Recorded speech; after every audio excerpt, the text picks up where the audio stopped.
귀한 예배 자리 가운데 불러주시면 감사합니다. 우리가 여기에 있는 이 이유가 오직 하나님 한 분 때문임을 다시 한번 믿음으로 고백합니다. 우리 각 심령 가운데 임재하여 주셔서 하나님 만나주시고 만져주셔서 오직 살아계신 하나님만이 영광받는 귀한 예배 시간 되게 하여 주옵소서.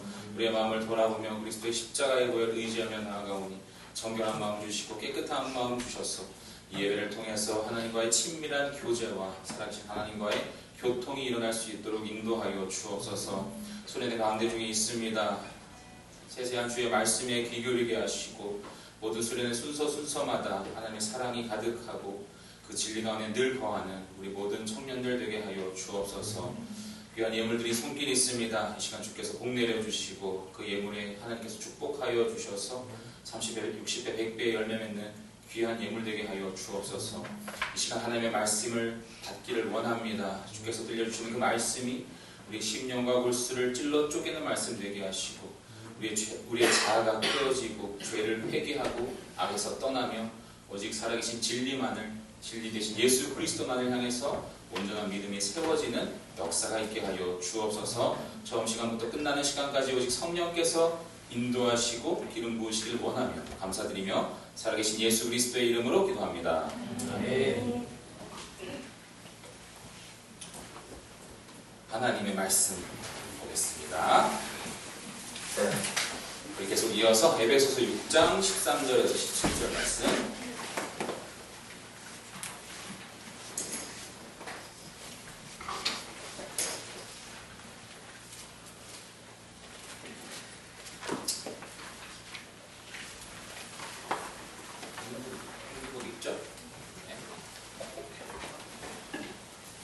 에베소서 6장 13절부터 17절 다 같이 한 목소리로 말씀에 집중하면서 읽어보겠습니다. 시작. 그러므로 하나님의 전신 갑주를 취하라. 이는 한 나라에 너희가 능히 대적하고 모든 일을 행하기에 서기 위함이라. 그런즉 서서 진리로 너희 허리띠를 띠고 의의 신경을 붙이고 평안의 복음이 준비한 것으로 신을 신고 모든 것 위에 믿음의 관대를 가지고 이로써 능히 악한 자의 모든 불화살을 소멸하고 구원의 투구와 성령의 검 곧 하나님의 말씀을 가지라. 아멘. 컨디션 어떤가요? 괜찮죠? 오케이, 좋습니다. 아멘. 답을 이미 알고 질문. 우리가 한 12시가 안 돼서 도착했죠? 11시, 늦게 온 분들도 계시지만, 선발대가 와서. 하루를 딱 돌아보니까, 시간이 굉장히 빨리 지나갔습니다. 사실 휴가할 때 오신 분들은 이제 시작이죠? 네. 사실 선발, 우리 본대에서부터 쭉 해온 우리 청년들은 굉장히 많은 일이 있었거든요. 그 사이에. 즐거웠죠? 네. 즐겁고 충분한 교제, 누렸던 것 같은데, 중요한 날인 것 같아요, 이제. 중요한 시간입니다. 집회 가운데 결국엔 우리가 모인 이유이죠. 수련의 중심일 수 있죠. 하나님의 말씀을 듣고 말씀에 반응하는 기도의 시간, 변함없이 일어나는 저녁 집회인데 중요합니다. 그죠? 이 시간을 통해서 여러분들이 변화되기 때문에 그래요. 여러분들의 마음 가운데 그 문제, 여전히 나를 괴롭히고 있는 그 숙제, 그게 있단 말입니다. 그것이 기도 제목이고 하나님께 계속 간구하는 제목이란 말입니다. 그것이 어디에서 답을 얻겠습니까? 그죠? 결국 하나님이죠. 하나님께 소망을 두고 하나님의 진리를 구하고 하나님의 해결책을 구하는 것밖에 없어요. 성도는 그렇게 사는 거잖아요. 그래서 오늘 집회 시간을 통해서 또 말씀 듣고 다시 한번 우리 믿음을 점검하고 특별히 우리 영적 무장, 그렇죠? 좋은 주제입니다. 네, 좋은 주제. 우리 거 사실 2023년도 우리 청년부 주제이기도 한데 영적 무장 되는 이 시간 되었으면 참 좋겠습니다. 영적 무장, 우리 개회 예배 때 마귀에 대해서 했었어요.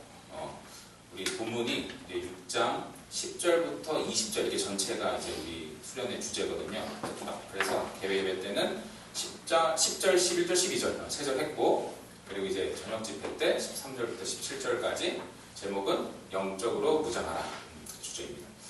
마귀를 대적하라는 말씀을 예초에 드렸습니다. 교회 예배 때 마귀에 대해서 우리가 초점을 맞춰보았고, 마귀를 대적하는 것이 무엇이었나? 결국에는 하나님의 말씀으로 무장하는 것. 하나님의 말씀으로 온전히 그 진리가 딱 붙잡혀져 있을 때 좌로도 우로도 치우치지 않고 정확한 그 영적 무장의 자세가 된다는 거예요. 그쵸? 아까도 인지하지 그죠? 우리 개회 예배 때도 인지하지 못한 이 불빛에 대한 좋습니다. 그래서 마귀를 대적하기 위해서 중요한 것은 말씀으로 무장하라. 말씀을 통해서 그 진리에 온전히 설 때에 영적 무장한 내가 딱 서 있는 자세가 된다는 거예요.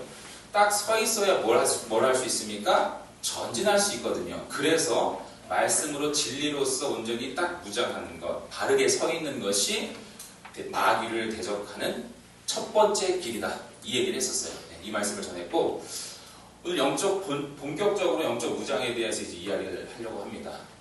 6가지 무기가 나와요. 우리 공동체 훈련에서도 했었죠? 무기 했었는데, 외웠나요?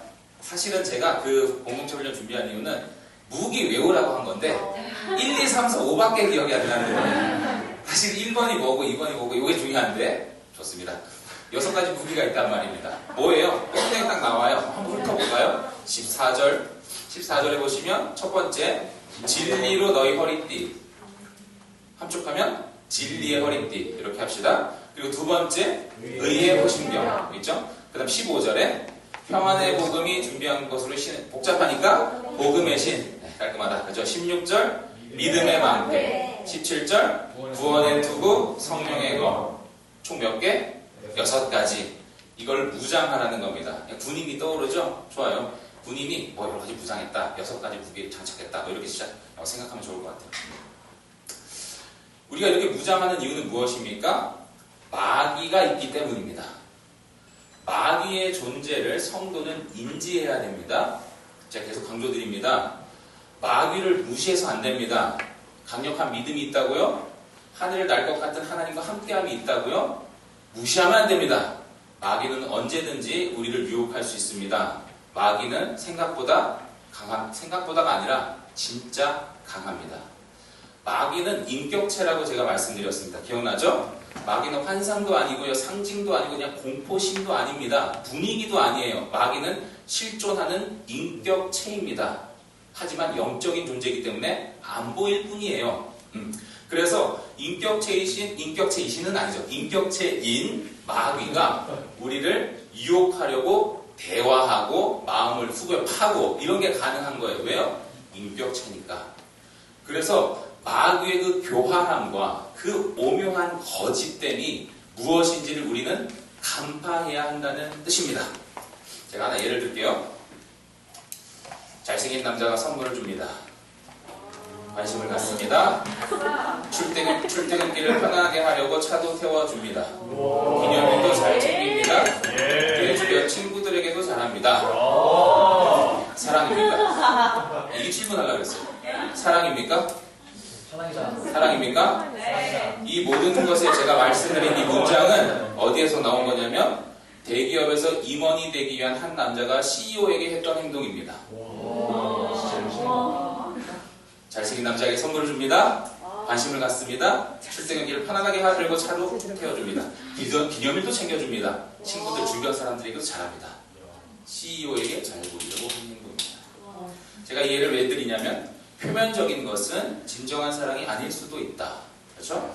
잘해준다고 해서 사랑이 아니에요. 관심을 가진다고 해서 애정도 아닙니다. 선물이 뇌물과 무슨 차이가 있을까요? 그 마음을 알 수가 없기에 사실 구별하기 굉장히 힘든 것이 선물 뇌물이죠.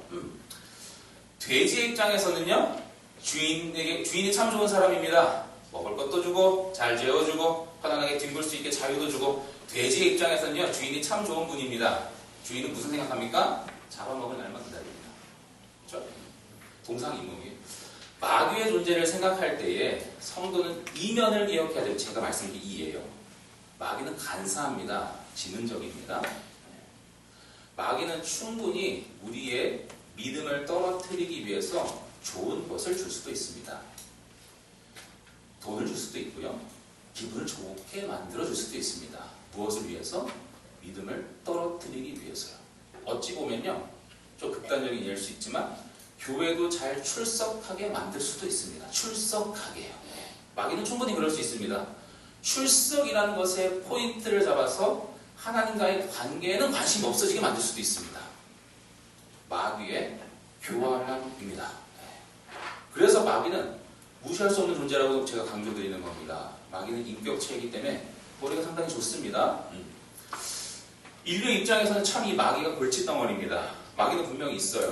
근데 물론 결과는 압니다. 예수님께서 이 땅에 오시는 그날 마귀는 영원한 불못에 심판을 받을 거예요. 자, 그날 끝났는데, 근데 문제는 아직 그날이 오지 않았기에 마귀는 끊임없이 우리를 유혹하고 영적으로 침체되게 만들 거예요. 우리 인간, 모든 인류의 입장에서는요, 이 마귀가 참 골칫덩어리예요. 그래서 왜 이렇게 마귀가 우리를 괴롭힐까? 성경을 보면 무엇이 나와요? 원죄가 나옵니다. 마귀가 어떻게 출발했지? 성경은 알려줍니다.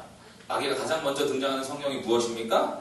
창세기 3장, 우리가 늘 아는 그거, 에덴 동산, 선악과 유혹, 그거잖아요. 그죠? 그때 마귀가 뱀으로 등장합니다. 마귀가 뱀으로서 아담, 하와를 유혹해서 선악과를 먹게 하는 그 유혹을 했습니다. 그로 인해서 우리 결론을 알고 있어요. 따먹어서 죄가 들어왔습니다. 그것이 원죄. 이 원죄 때문에 그 이후에 태어나는 모든 출생하는 인류에게는 이 원죄를 가지고 태어난다고 성경은 말하고 있습니다. 그래서 모두가 죄인입니다. 이 모두가 죄인이라는 그 죄, 원죄. 이 원죄에 담긴 것은요, 그냥 죄의 결과, 범죄자, 거짓말하고 때리고 욕하고 질투하고 이런 죄의 결과를 말하는 것이 아닙니다. 원죄라는 것은 죄의 본성을 말하고 있습니다. 이 죄의 본성이 무엇이냐면, 다시 에덴 동산으로 돌아가 볼게요. 에덴 동산에서 마귀가 어떻게 유혹했는지 제가 주의 깊게 한번 해보겠습니다. 마귀는 이렇게 유혹했어요. 하와에게 동산의 모든 나무의 실과를 먹지 말라고 하시더냐라고 질문합니다. 그때 에덴 동산이 어떤 상태였냐면 먹을 게 많았습니다. 먹을 게 많고 풍부했어요. 근데 하나 먹지 말라 그랬습니다. 뭐예요? 선악과예요. 하나님 그 하나 먹지 말라고 했습니다. 나머지는요, 자유롭게 마음껏. 마귀는 어디에 주목하게 만드냐면 하지 말라는 하나 거기에 초점을 맞추게 만들어요. 하나님은 99%를 허락하셨습니다. 1% 하지 말라는 금지가 있었을 뿐이에요. 근데 마귀는 그 1%에 주목하게 만든다는 뜻이에요. 동산의 모든 나무의 실과를 먹지 말라 하시더냐? 가만히 보니까 그게 찝찝하거든요. 하와 입장에서는. 아니야. 사실은 다 먹어도 되는데 요거 먹지 말라고 했어. 이렇게 답이 될 수밖에 없죠. 그러면서 마귀의 유혹이 이제 파고들기 시작하는 것이죠. 먹어도 돼. 안 죽어. 너의 눈이 맑아서 하나님과 같이 될 거야. 이 이야기를 하는 겁니다. 그래서 마귀는 이렇게 어찌 보면 동전의 양면처럼 굉장히 미세하게 진리를 왜곡하는 거예요. 99를 허락하고 1을 하나님은 금지시켰는데 이 금지시킨 1에 대해서 끊임없이 파고들게 하고 생각하게 만드는 거예요. 거기서부터 죄가 나온 거예요. 이게 마귀의 유혹입니다. 그로 인해서 모든 인류는 이 유혹에 따라서 본성상 죄인이 되었다고 말합니다. 그 죄로 인해서 거짓말도 하고 그 죄로 인해서 질투도 하고 그 죄가 뭐예요? 원죄. 원죄로 인해서 살인도 하고 때리고 이렇게 모든 죄가 나온 거예요. 그걸 다 자범죄라고 부릅니다. 원죄로 인해서 나온 건 다 자범죄.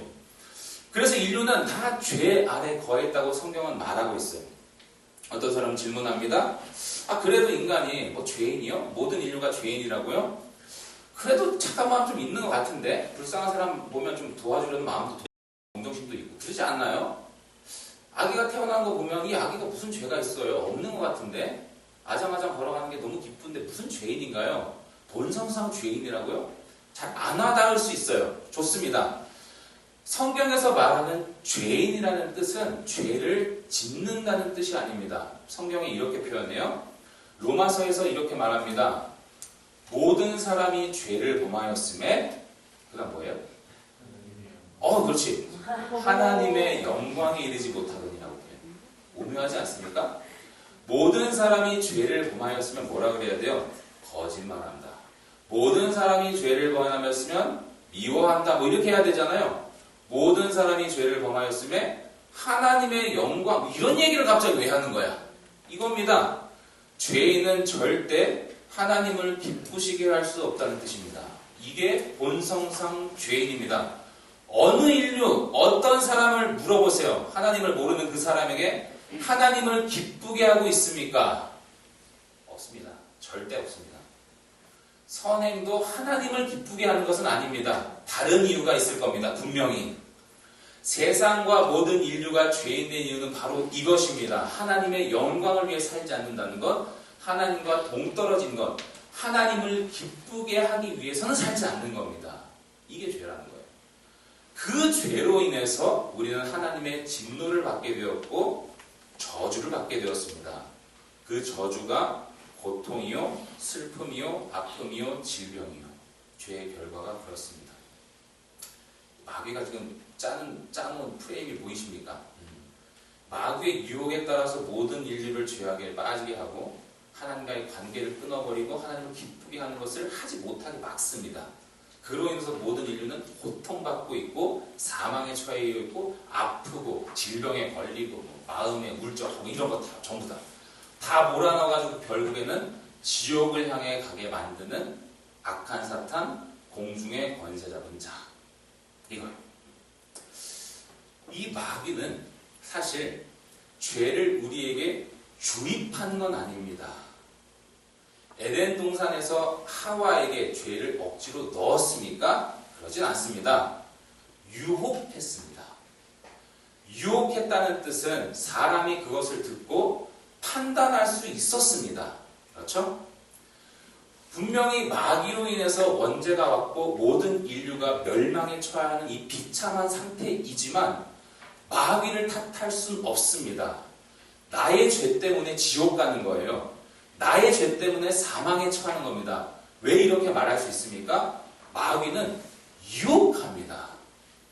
유혹해서 A냐 B냐를 우리가 선택하게 만드는 거예요. 선악과를 따먹으라고 유혹했는데 따먹은 건 아담과 하와잖아요. 그래서 이 유혹에 대해서 우리가 이해하고 이 유혹하는 것과 그 유혹을 받아들인 이 사람에 대한 책임을 우리가 생각할 수 있어요. 유혹한 자가 문제입니까? 받아들인 자가 문제입니까? 둘 다. 둘 다인데 인간 세상에 있어서는 사실 연령에 따라 다릅니다. 그렇죠? 어린이에게 어른이 유혹해서 어린이가 유혹에 넘어가면 무조건 어른 책임입니다. 당연하죠? 그런데 성인일 때 성인에게 성인이 유혹했는데 넘어가면 둘 다 책임입니다. 무슨 말이냐면 연령대에 따라서, 다시 말해서 지혜가 있는 부분에 따라서 책임의 비율이 달라진다는 뜻이에요. 마귀가 누구를 유혹하고 죄에 빠지게 만들고 하나님은 말씀하실 때에 마귀를 대적하라는 말씀을 하시는데 이 대적하라는 것을 누구에게 하십니까? 성도에게 하십니다. 성도에게 마귀를 대적하라고 말씀해요. 세상 사람들에게 마귀를 대적하라 아닙니다. 대적할 수가 없고요. 성도에게 선택권이 있고 책임이 있는 거예요. 왜요? 성도에게는 그리스도가 있으니까요. 그리스도의 능력이 있으니까 마귀가 유혹할 때 책임이 우리에게 있습니다. 충분히 이길 수 있거든요. 넘어지면 문제입니다. 내가 문제입니다. 어린아이가 아니거든요. 우리는 구원을 경험했거든요. 성령으로 거듭났잖아요. 중생했잖아요. 은혜가 있잖아요. 그러니까 마귀의 유혹에 마귀를 대적하라는 이 메시지에서는 결국 하나님께서 성도에게 하시는 것이다. 그래서 믿음을 굳게 세우고 그리스도의 능력을 붙잡으라는 메시지를 주시는 것이에요. 그게 마귀의 유혹을 우리에게 하고 있다는 겁니다. 그래서 마귀를 대적하는 것으로 오늘 본문에 전신갑주 이야기를 하고 있는 거예요. 전신갑주. 전신갑주. 13절 말씀 한번 같이 읽을까요? 13절 시작. 그러므로 하나님의 전신갑주를 취하라. 이는 하나님의 머리가 능히 대적하고 모든 일을 행한 후에 성이 위하리라. 아멘. 전신갑주 이야기 나오죠? 하나님의 전신갑주를 취하라. 전신갑주 이야기를 하면서 전신갑주에 대한 구체적인 내용이 아까 우리가 보았던 6가지 무기가 되는 것이죠. 하나님의 전신갑주. 하나님의 전신갑주는 전신갑주의 누가 주인인가? 하나님의 전신갑주라는 것이 중요합니다. 마귀를 이기기 위해서 나의 힘으로 이길 수 없다는 것을 전제하고 있는 거예요. 하나님의 능력이 나에게 있어야 그 능력으로 마귀를 이길 수 있는 것이에요. 그래서 그냥 전신갑주가 아니라 하나님의 전신갑주라고 표현하고 있습니다. 하나님의 전신갑주를 통해서 마귀를 대적하는 이 일에 있어서 우리가 죄에 많이 빠지고 그러죠? 여러분들 죄라는 것이 굉장히 우리에게 큰 숙제인데 성도로서 가시죠. 이 죄를 정말로 이겨보려고 노력한 적이 있습니까? 여러분들 끊임없이 잡고 바지가랑이 늘어지는 그 죄 있잖아요. 그렇죠? 끊임없이 나를 괴롭히는 그 죄. 각자가 있을 거예요. 그것을 이기기 위해서 정말로 고군분투했던 적이 있습니까? 했다면 어떻게 했습니까? 네. 그렇죠. 대답을 하지 않겠죠. 네. 인정합니다. 좋아요. 마귀의 유혹에서 우리가 죄에 빠질 때 죄를 이기기 위해서 유혹이라는 것이 온 후에 이 유혹을 받는 다음에 이겨야지를 하면 쉽지가 않아요. 유혹이 이미 오면 패배가 거의 가능성이 큽니다. 무슨 말이냐면 유혹이 오지 않는 현장을 만드는 게 중요합니다. 우리 형제들이 많이 빠지는 죄악 중에 하나가 뭡니까? 뭐 여러 가지가 있겠죠. 음란 아닙니까? 네, 음란이 큰 숙제예요. 저는 현실적으로 충분히 이해를 하고 있습니다. 무엇을 이해합니까? 세상이 결혼한 나이를 자꾸 늦춥니다. 이 세상이 현실이에요. 왜냐하면 결혼하려면 뭐가 필요합니까? 그렇지. 와, 타락사 너무 잘하네. 돈이 필요한데 돈이 있으려면 나이가 있어야 돼요. 돈이 있는데 나이가 젊다는 건 엄마가 잘 산, 아빠가 잘 산다는 거잖아. 그게 아니면 뭐가 안 돼. 솔직히 현실입니다. 그래서 세상의 현실에 따라서 30 이상이 되고 그렇게 남자 나이 그렇게 돼야 그나마 결혼에 대한 이야기를 할 수가 있어요. 안타까워요. 그럼 뭔 말입니까? 보통 남성이 10대 중반부터 폭발을 하는데 30세 이상까지 죽겠는 거예요. 단전에서 나오는 단면에서 나오는 좋아요. 아니 현실이잖아. 그렇죠? 이 음란의 죄가 끊임없이 우리를 괴롭힙니다. 목사님은 결혼을 하셨으니까 충분히 그런 이야기를 하고 있는데 맞아요. 네, 사실 결혼을 했는데 사실 뭐 저도 결혼을 했다 뿐이지 여러분과 똑같은 고민과 똑같습니다. 모든 남자, 여성도 사실 마찬가지일 것 같아요. 방금가 모르겠어요. 자, 그것을 위해서 정말로 고군분투하고 주님의 그 정결함과 거룩함을 위해서 애써본 적이 있습니까? 유혹이 오면요 패배입니다. 제가 볼 때 현장을 바꿔야 돼요. 분위기를 바꿔야 돼요. 유혹이 오지 않도록 어떻게든 지혜를 간구해서 짜야 돼요. 그게 피 흘리도록 죄를 싸우라는 하나님의 뜻이거든요. 말씀이거든요. 이게 무슨 말이냐? 마귀가 등장하고 유혹을 온다는 것 이전에 유혹이 오기 전 그 단계를 미리 준비하는 지혜를 한번 구해보자는 겁니다. 유혹이 안 되는 환경을 만들고 악의 근원이 되는 마귀를 대적함으로써 이해되시죠? 마귀가 와서 붙지 말고 마귀를 대적하는 것을 통해서 근원의 뿌리를 뽑자 이겁니다. 그게 전신갑주예요. 그래서 6가지 이 무기를 장착하는 것은 유혹이 왔을 때에 어떻게든 고군분투한다는 메시지보다는 유혹 자체가 오지 않는 현장, 마귀를 온전히 대적하고 내 옆에 있지 않도록 만드는 그겁니다. 그것이 6가지 무기. 그래서 오늘 본문에 보시면 사실 13절에도 전신갑주 이야기가 나오고요. 11절에도 뭐라고 말씀해요? 하나님의 전신갑주. 사실 2번이나 강조하고 있는 이유가 그겁니다. 성도에게 이야기하고 있어요. 하나가 볼까요? 전신갑주 6개. 상상을 하면 군인을 떠오르면 좋을 것 같아요. 여러분들 군인 알잖아요? 네, 군인 아저씨.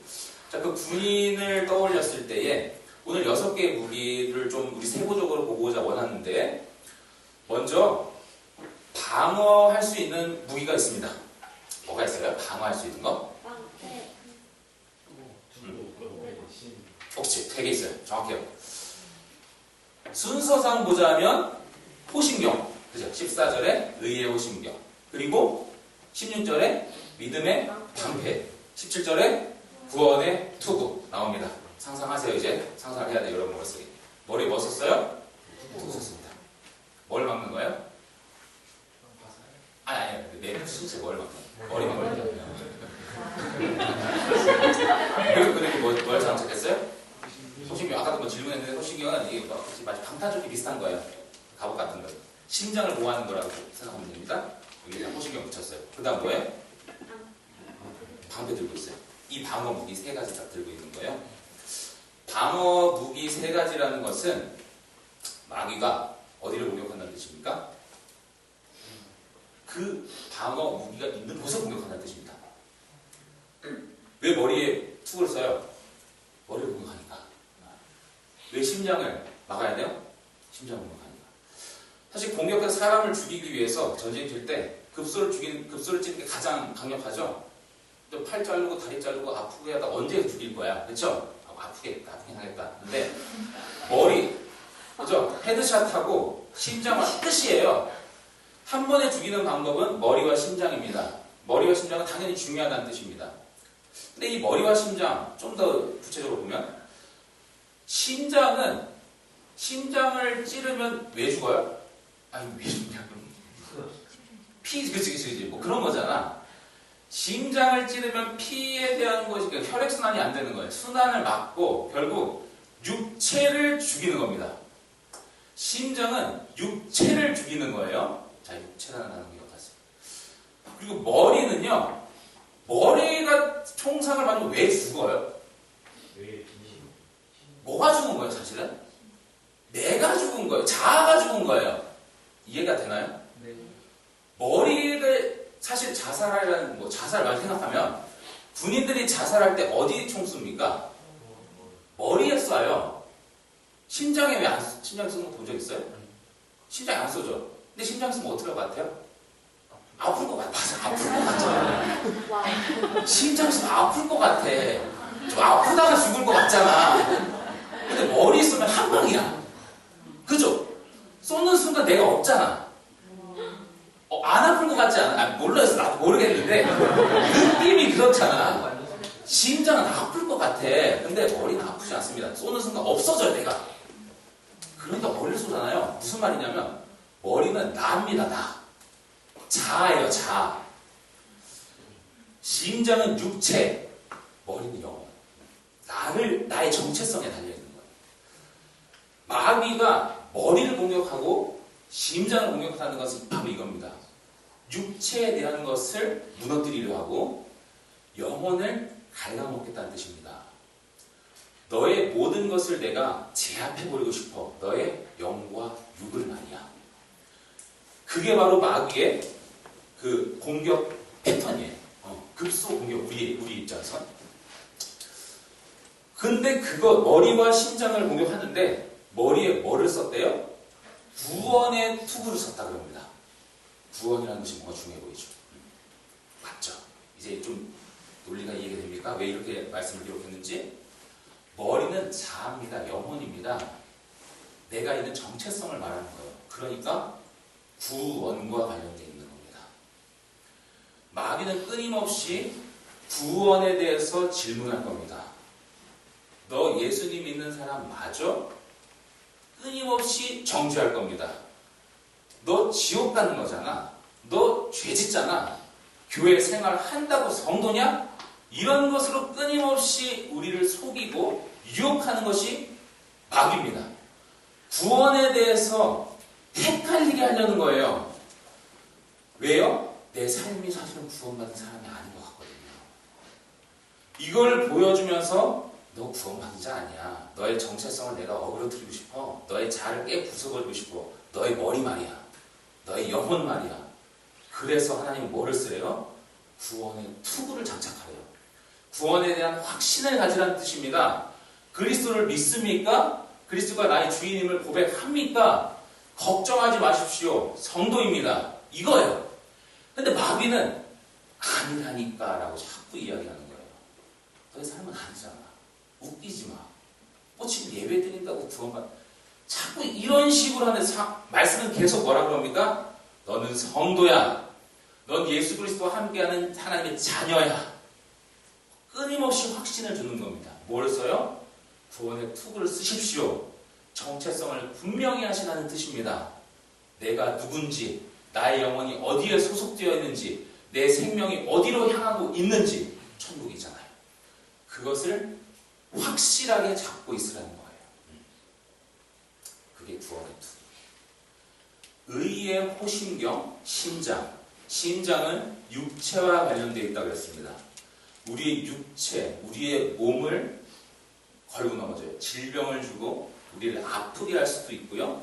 그런 것들 마귀가 이제 줄 수 있는데, 의의 호심경이라고 이야기하고 있습니다. 심장을 보호하는 의. 의하면 뭐가 생각납니까? 우리 아까 의의 방 기억나잖아요. 우리 공동체 훈련. 후할 때는 모르시겠지만. 거기서 뭐 입었었어요? 아유, 다행이다. 그거 기억나. 흰 옷 입었잖아요. 흰 옷이 뭘 뜻해요? 좀 더. 누구예요? 예수 그리스도의 의의 옷이잖아요. 그리스도의 의를 내가 덧입는 것입니다. 내 속에는 의가 나오지 않습니다. 내 속에는 선한 것이 나오지 않습니다. 그래서 하나님은 무엇을 준비하셨습니까? 그리스도를 준비하셨던 겁니다. 그리스도의 모든 사역을 통해 의를 완성시켜줬다는 겁니다. 의는 옳은 거예요. 참이에요. 참. 가장 깨끗한 것, 뭐 그런 겁니다. 의. 그 의를 예수 그리스도께서 온전히 행하셨어요. 이게 어떤 의미냐면 하나님의 말씀에 완벽히 순종하셨다는 뜻입니다. 예수님이. 하나님은 구약에서 많은 이야기들을 했어요. 많은 예언들을 했어요. 너가 말씀을 지키면 복을 주실 것이야. 뭐 이런 거 있잖아요. 순종하면 복이다. 불순종하면 저주다. 이러한 것을 계속 구약에서 말씀을 하셨는데 사람들은 지키지 못했죠. 다 실패했습니다. 그래서 율법 아래 다 저주를 받잖아요. 하나님의 말씀에 어떠한 사람도 수준이 미치지 않는다는 뜻입니다. 당연하죠? 그런데 그것을 완벽하게 순종하신 분, 그리스도시고 예수 그리스도가 하나님의 말씀을 정확하게 지키셨습니다. 완벽한 순종을 하신 거예요. 그 순종이 원래는 누가 하신 거예요?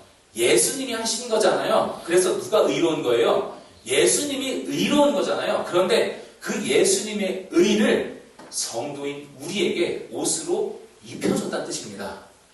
사실 벗겨보면 더러워요. 나는. 벗겨보면 더럽지만 안 벗겨요. 나는. 그리스도의 의의 옷을 입은 것을 보면서 깨끗하다고 말씀하십니다. 그게 의의 호심경으로서 그리스도의 의가 나의 의가 된 것, 주님의 순종이 나의 순종된 것입니다. 그 강력한 순종 중에 하나가 무엇이냐면 바로 십자가입니다. 십자가에서 주님이 물과 피를 쏟으시고 고통을 당하셨잖아요. 무엇이 고통을 당하신 것입니까? 육체입니다. 몸이에요. 주님은 몸을 찢으시면서 우리에게 새로운 몸을 주신 것입니다. 그래서 의의 호심경입니다. 마귀는 끊임없이 우리의 심장을 공격하면서 우리의 육체를 무너뜨리려 합니다. 그런데 주님께서 십자가를 통해서 완벽하게 육체, 온전한 육체가 무엇인지를 보여주시고 그 부활 생명을 우리에게 주십니다. 그래서 의의 호심경, 심장을 보호하는 거예요. 마지막 하나 방어막, 뭐예요? 방어요? 믿음의 방패. 구원의 투구는 분명히 머리에 쓰는 거예요. 머리만 방어합니다. 벗으면 끝이에요. 머리 움직일 수도 없고 고정돼 있잖아요. 의의 호심경도 마찬가지예요. 그냥 가슴만 보호하고 심장만 보호하는 겁니다. 방패는 어떻습니까? 움직입니다. 그렇죠? 사실 방패는 어디든 막을 수 있습니다. 방패를 뭐라고 묘사합니까? 믿음이라고 말합니다. 믿음은 작은 믿음도 있고 큰 믿음도 있기 때문에 그렇습니다. 충분히 머리까지 올려서 막을 수 있어요. 큰 믿음. 근데 올리지 않아요. 작은 믿음. 아시겠죠? 그래서 방패를 믿음이라고 지금 이야기하고 있습니다. 큰 믿음을 가지고 큰 믿음을 통해서 너의 온몸을 막으라는 뜻입니다. 왜 여기만 갖고 있냐 이겁니다. 믿음, 방패를. 손만 막을 거야? 발만 막을 거야? 올려, 내려, 좌우, 옆 사람도 심지어 막을 수도 있습니다. 이게 방패잖아. 믿음을 발휘하라. 더 많이, 이왕이면 더 많이, 옆 사람을 살릴 만큼 그렇게 믿음을 발휘하라. 그 이야기를 믿음의 방패라고 지금 말씀하고 있습니다. 믿음이 강하게 되는 것, 예수님도 이 땅에 계실 때에 큰 믿음을 칭찬하시기도 하고 뭐 믿음이 작은 자들아 뭐 이렇게도 표현하기도 하시잖아요. 믿음이 강화되고 커지는 요인, 무엇을 통해서 우리는 믿음이 올라갈까? 세 가지입니다. 믿음이 크게 될 수 있는 요인, 말씀을 들을 때 믿음이 올라갑니다. 두 번째, 성례를 집행할 때 믿음이 올라갑니다. 성례라는 것은 세례를 받고 성찬할 때입니다. 그때 믿음이 올라갑니다. 그리고 마지막, 기도입니다. 말씀, 성례, 기도, 이 세 가지를 통해서 우리의 믿음은 강화됩니다. 큰 믿음을 갖게 됩니다. 꼭 기억하세요. 말씀으로 무장하고 큐티하시고 말씀으로 들어가시고 여러분들의 믿음은 자란다는 증거입니다. 성례 집행에 집중하십시오. 세례 받으셨나요? 안 받으셨나요? 꼭 받으세요. 세례 받으시고 성찬식 하실 때 집중하십시오. 주님의 피와 몸 먹는 시간입니다. 그 성례, 성찬을 통해서 우리의 믿음이 강화됩니다.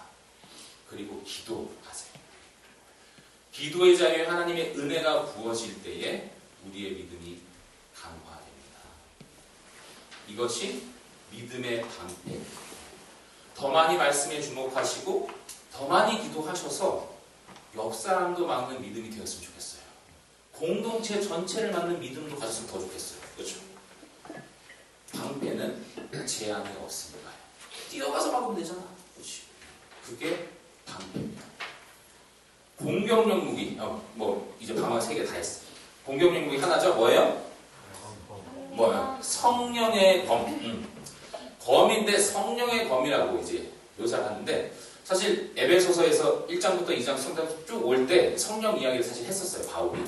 성령 이야기할 때 어떤 이야기를 했냐면 하나됨에 대해서 이야기했습니다. 교회를 하나되게 만드시고 공동체를 하나되게 만드는 것의 포인트가 성령이라고 말씀하셨어요. 한 성령이듯이 우리가 한 성령으로 하나 되었어. 그래서 한 성령 안에 있는데 여러 가지 지체가 달라, 역할이 달라. 어떤 사람은 단주하고 어떤 사람은 뭐 말씀도 전하고 어떤 사람은 봉사도 하고 뭐 다 다르잖아요. 지체가 교사도 있고 그렇듯이. 그런데 한 성령 안에서 각 지체의 역할이 다른 거야. 이것을 성령이라는 것으로 말씀하셨거든요. 그래서 그런지 공격력 무기로 성령의 검이긴 한데 부연 설명을 해주십니다. 이 성령은 다른 성령이 아니라 말씀이야. 하나님의 말씀이라는 것을 안 붙였으면 사람 오해할 수도 있었어요. 왜냐하면 하나 되게 하심이니까 뭔가 교회로 모여야 되나? 우리가 으쌰으쌰 공동체에 더 소속되어야 되나? 뭐 더 사역을 해야 되나? 이런 것으로 오해할 수 있으니까 바울은 덧붙이는 거예요. 부연 설명. 이거는 다른 게 아니라 하나님의 말씀이야. 마귀를 제압할 수 있는 것, 뭐 계속 강조해도 지나치지 않는다고 생각합니다. 마귀를 무찌를 수 있는 것, 그것은 말씀밖에 없다고 말씀하시네요. 마귀가 왔을 때 우리를 공격하면 우리는 방어. 사실 방어라는 것은 뭐예요? 본전입니다. 잘 막으면 본전이에요. 그렇죠? 마귀가 살아있는 한 끊임없이 우리를 공격할 거고 우리는 막을 거예요. 물론 잘 막을 수는 있습니다. 근데 0이에요. 제로. 그렇죠? 그런데 공격을 하는 순간 게임이 달라지기 시작합니다. 마귀가 눈에 안 보이게 되잖아요. 방어만 하면 마귀는 언제나 내 앞에 있습니다. 그리고 우리는 항상 방어 태세를 갖춰야 돼요. 하지만 말씀으로 무장할 때는 마귀가 내 눈에 사라지는 것을 경험합니다. 그렇죠? 유혹의 현장이 없어진다는 뜻입니다. 이 하나님의 말씀이라는 것은 무엇이라고 여러분들은 생각합니까? 하나님의 말씀 뭐라고 생각해요? 기도하다가 갑자기 뭔가 떠올랐어. 이게 말씀입니까? 하나님의 말씀 다른 게 아닙니다. 제가 많이 강조하잖아요. 텍스트입니다. 텍스트예요. 딴 거 아닙니다. 잠자다가 꿈에서 뭐가 나오는 하나님의 음성이 들려고 어디로 가라. 아니에요.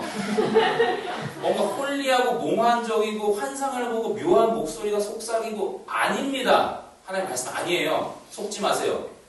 텍스트입니다. 하나님의 말씀은 분명합니다. 이거라고요. 이거 눈에 보이는 이거예요. 이거 읽으시라고 그러니까. 딴 거 있습니까? 네. 너무 분명해요.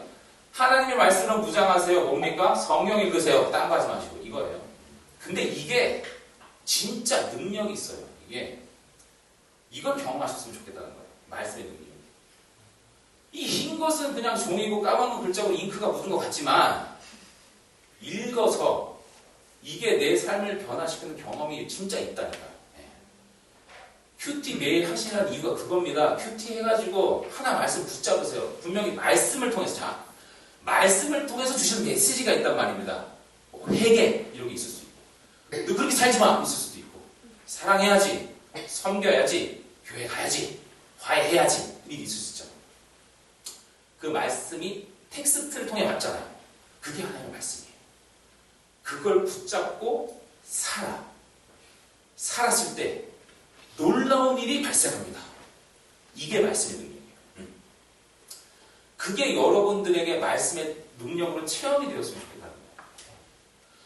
하나님의 말씀은 계시로 종결되었다는 것을 기억하세요.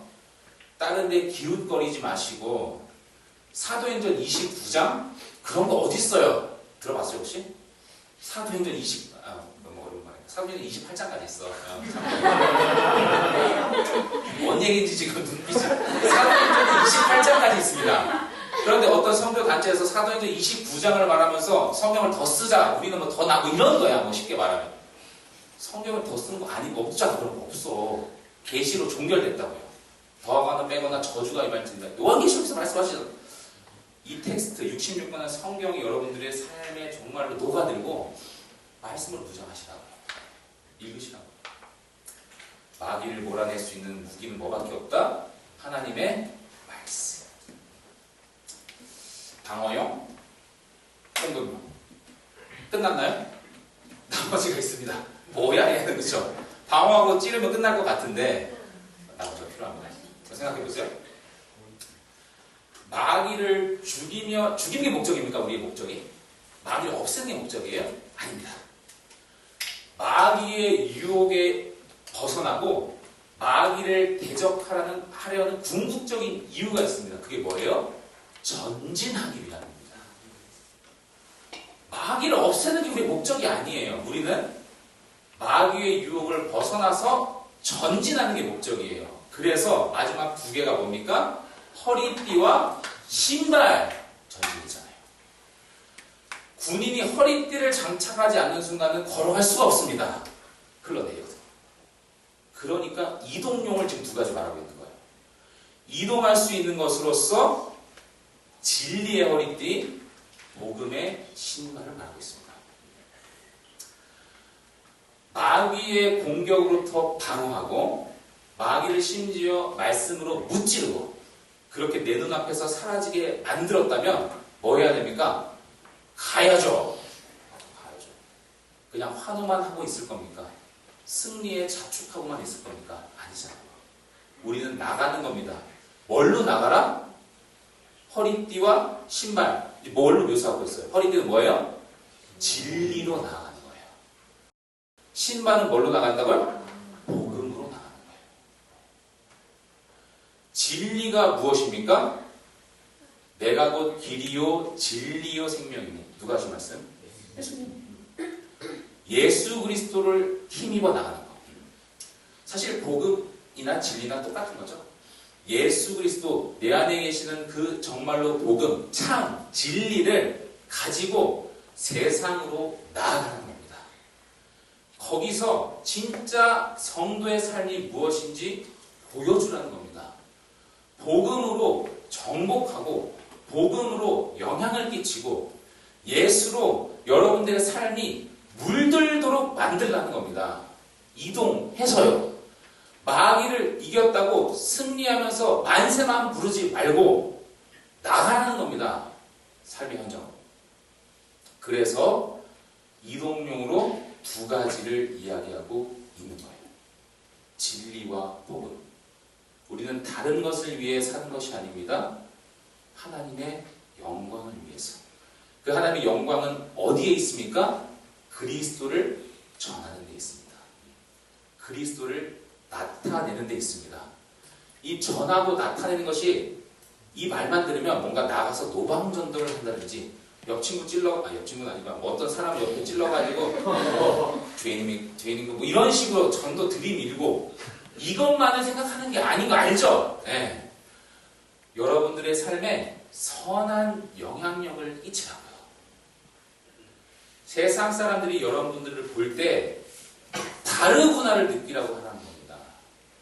세상 사람들은 칼같이 출퇴근을 지킬지라도 좀 더 해주면서 희생하는 것이 다르네. 어렵나요?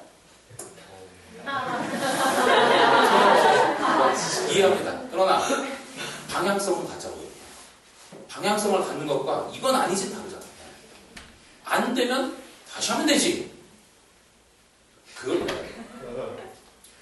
세상에서 그냥 손해보고 어떻게든 나의 그 주장을 말하려 하고 쉽지 않습니다.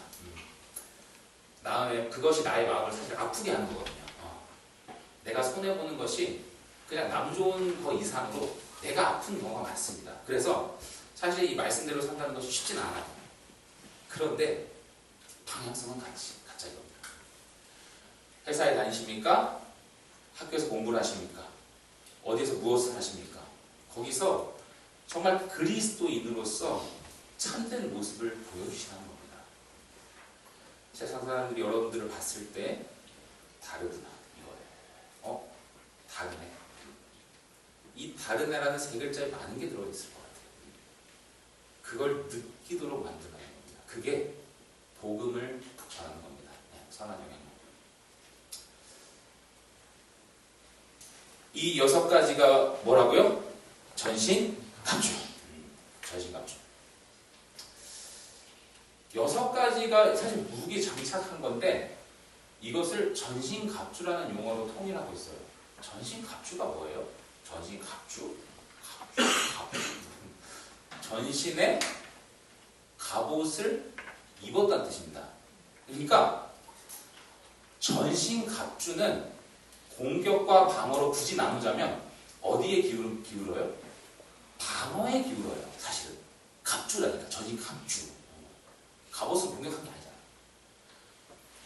결국 전신갑주에서의 핵심 뭐 투구를 쓰든 호신경을 붙이든 성령의 검을 갖든 방패를 막든 뭐 신발로 나가든 뭘 하든 다 전신갑주 방어에 뭔가 뉘앙스가 있다. 무슨 얘기입니까? 너가 하는 게 아니라는 뜻이거든요. 너에게 중심이 있지 않다는 말입니다. 방어, 다시 말해서 결론은 뭐예요?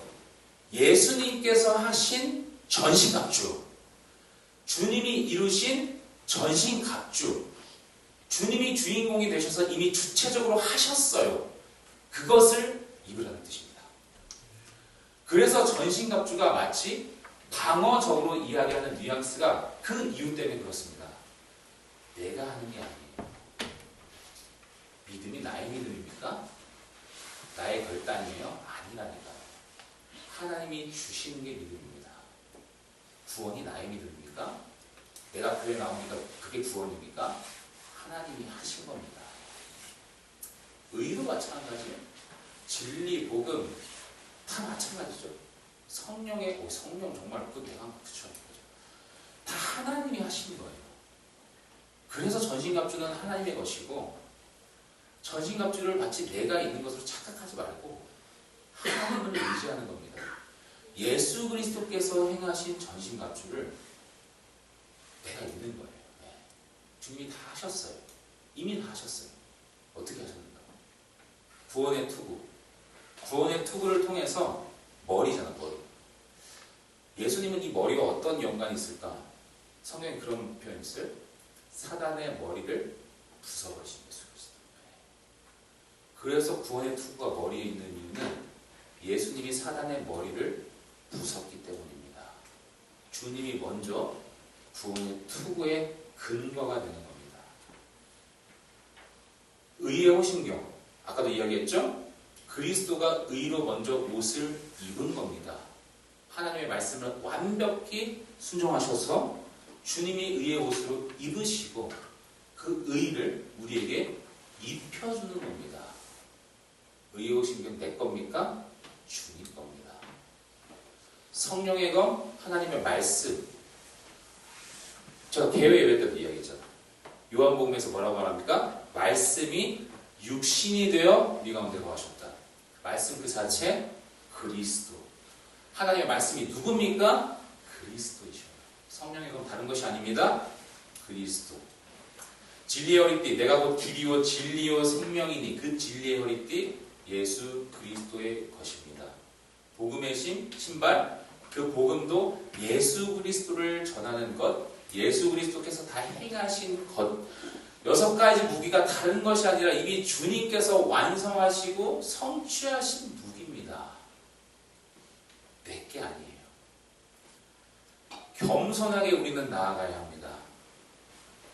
내 믿음이 강한 양, 내 구원이 마치 내가 확신해서 구원이 이른 양, 그런 식으로 교만하다가는 큰일 납니다. 주님이 하셨기 때문에 주님 것을 나에게 입혀주신 은혜를 기억하는 겁니다. 그 은혜를 붙잡는 성도는 겸손합니다. 주님이 하셨기 때문에 내가 있음을 알거든요. 근원이 주님이거든요. 저 높은 곳에 계신 분이 주님임을 알거든요. 이유가 주님이고 소망이 주님이기 때문에 나를 드러내지 않습니다. 그래서 주님과 더 교제하길 원하고, 주님께 더 기대길 원하고, 주님을 더 의지하길 원하고, 주님께 더 의존하기를 원하는 겁니다. 겸손해요. 겸손해서 말씀을 더 가까이 갑니다. 겸손해서 나는 모르니까 하나님께 더 구합니다. 살려주세요라는 말이 더 정말 단전에서 나와요. 왜요? 내 힘으로 안 됨을 알거든요. 이 세상에 나에게 소망이 없음을 알거든요. 겸손하거든요.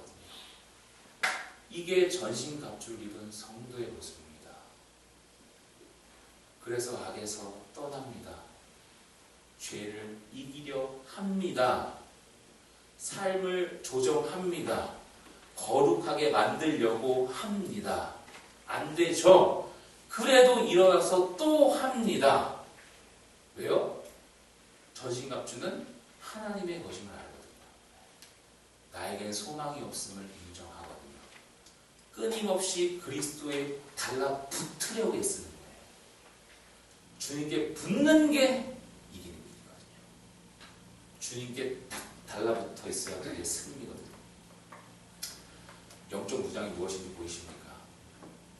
그리스도께서 하셨던 놀라운 성취, 그것을 은혜로 입는 것입니다. 겸손하게 하나님께 주목하시고 하나님의 말씀에 귀 기울이시길 원합니다. 기도의 자리에서 하나님께서 말씀하실 때에 나의 죄악을 보여주실 수도 있고, 나의 미래에 대한 것을 말씀하실 수도 있고, 여러 가지 것들이 올 때에 하나님의 말씀이 임할 때에 그것을 통해서 정말로 기도했으면 좋겠어요. 하나님께 부르짖었으면 좋겠습니다. 영적으로 무장했으면 좋겠어요. 믿음이 더 강화되길 바라고요. 말씀으로 무장되길 바라고요. 우리 공동체가 진짜 영적으로 무장되어서 전진했으면 좋겠어요. 우리 찬양하고 기도하는 시간을 가지려 합니다.